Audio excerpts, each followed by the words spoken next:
Congress yet to act on flawed anti-harassment system. Senators in both parties are touting their move last week to require sexual harassment training for all members and aides.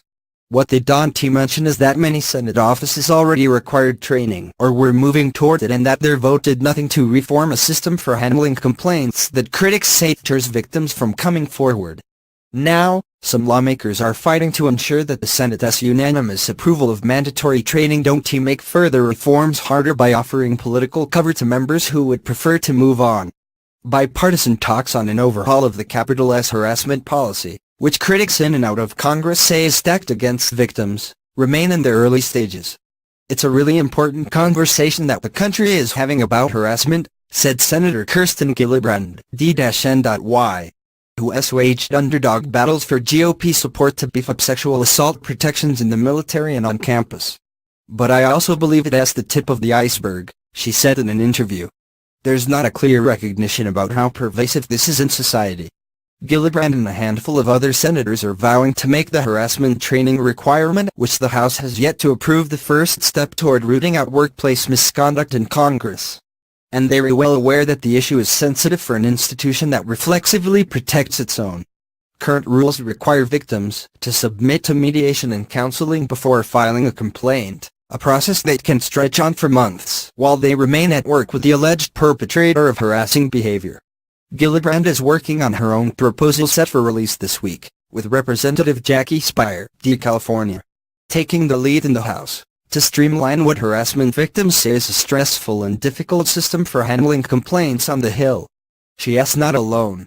Aides working on the issue, said Senator Chuck Grassley, RIWA, a chief author of the 1995 law that first required Congress to follow federal workplace standards, has taken a personal interest in a stronger harassment policy.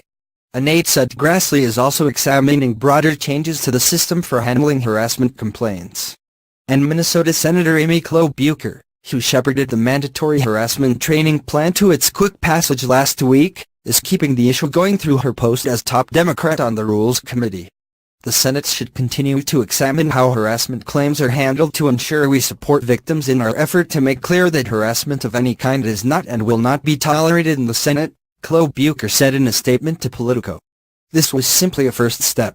Klobuchar has formed a bipartisan working group of committee members to help shape a broader proposal that would make filing a claim and going through dispute resolution easier for harassment victims, a Democratic aide said.